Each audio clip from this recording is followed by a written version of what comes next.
The name is Bond. James Bond.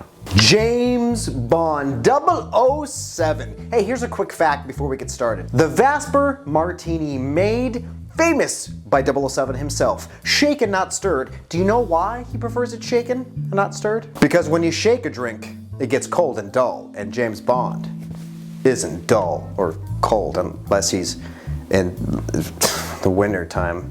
And with that absolutely mind-blowing fact, it's time that we recast 007. So you with me? You with me? Let go.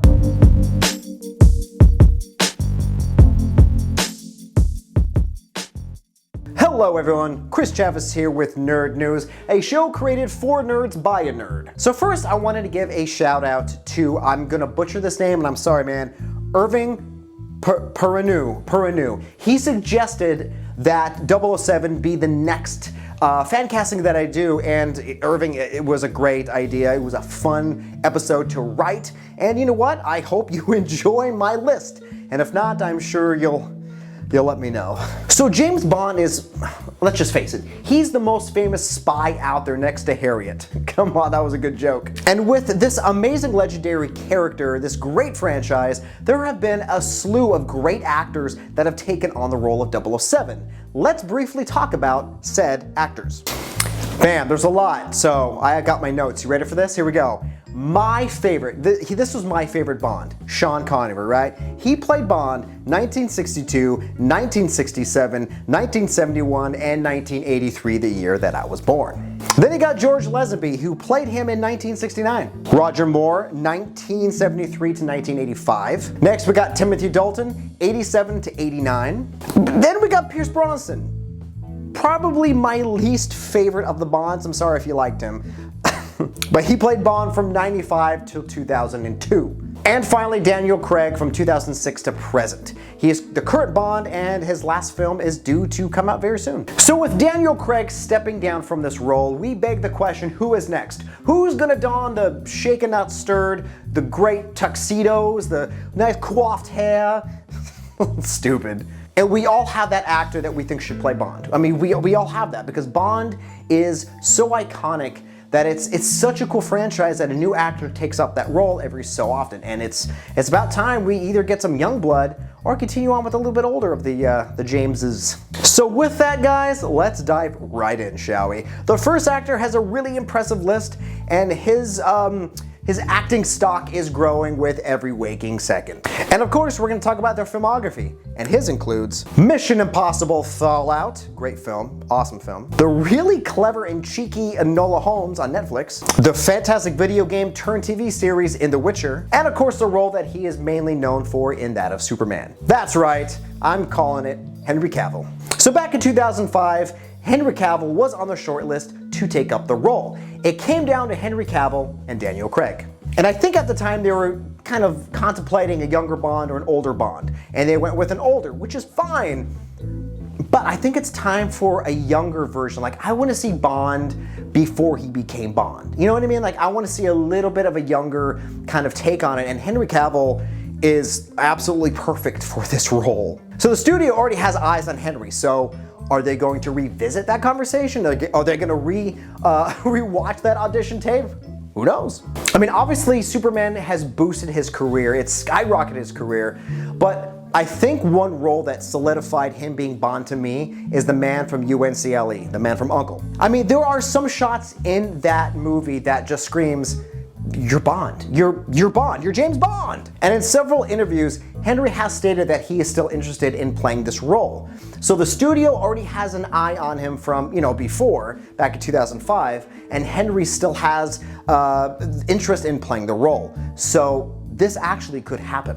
But the interesting thing is, Henry also had a meeting with Marvel. So if he does join the MCU, you know he's going to be signing for a multiple picture deal there. So it remains to be seen if Henry will go to Marvel or if he will jump to Bond should they want him back. But all in all, I think he looks the part. He is as intense. He has that playboy charm, and he's a pretty good looking man. I'm not gonna deny it. But he's no Ryan Reynolds. But Henry, hang up that red cape, because my friend, you are James Bond.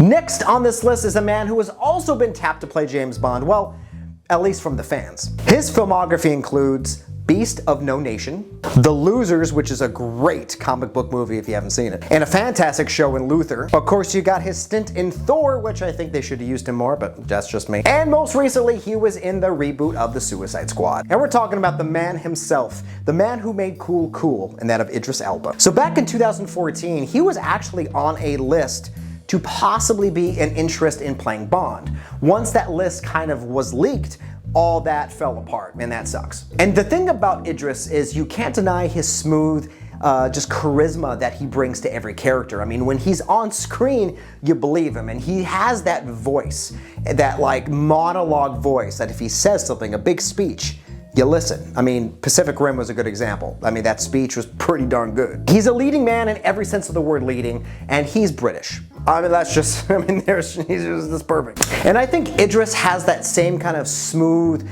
playboy quality that Sean Connery had. You know, where Sean Connery could look right in the camera and say anything, you'd believe him. He'd be like, "Do you want to come over and have some Skittles? You can have the red Skittles, I don't like them." That was almost very Gandalf, I'm sorry. It's time to fly. And I think not only Sean Connery's smoothness he would also have that same gritty feel that Daniel Craig brought. So he has the tangibles that make up this character absolutely perfect. So Idris, let's get you away from that rainbow bridge, because you are now going to ditch Thor and you're gonna meet Q, because you are my 007. And last on my list, that's right, there's only 3 actors. This man is British as well, so 3 points! So the last actor on this list is an actor who is definitely gaining some serious momentum in his career, and he's also British. And his filmography includes For the People, Roots, and of course his big breakout role in that of Bridgerton. And we are talking about actor Reggae Jean Page. So Reggae is not returning to Bridgerton, which is great, because that means he has an opening in his schedule.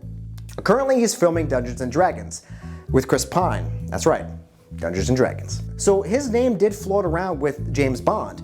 I mean, he has the same charisma and grittiness to the character that Idris Elba brings. He's a little bit younger, which is great. Like I said, we need a younger Bond, something different. But his name is also linked to a Marvel movie. Down the road, he was linked to possibly taking up the mantle as Black Panther. He's a good actor, and I think both roles would suit him. But with Bond, he can take that character to a new place that we haven't seen before. So we can kind of mold it into something new. Now, not to say he wouldn't be T'Challa, he would be a brand new Black Panther. But taking up those shoes from Chadwick would be that'd be very difficult. And I don't know how that would play out. But with Bond, I think Bond is a better fit. And like I said, he's 31, so he's younger. But that's not a bad thing. You need to change up the story a little bit. You need to shake things up, and I think this is a perfect opportunity to do that with Bond. So it's time to leave Bridgerton. It's time to leave that world, because you, my friend, need a drink that is shaken, not stirred, because you are my 007. Well, kids, there you have it. Those are my 3 actors that I think could play Bond and should play Bond. And if I had a choice between the 3, I'm not gonna lie, I'm going with Idris, because he's the man. Before I let you go, guys, hey, listen, please like and subscribe. That would be great. Also, I want to ask you, who is your favorite James Bond and why? Leave your answers in the comments below, and I will talk about it on my next episode. And like I said, mine's always been Sean Connery. Although it'll be pretty funny to see someone like, I don't know, Nick Cage becoming James Bond. Can you imagine that? I want it shaken, not stirred.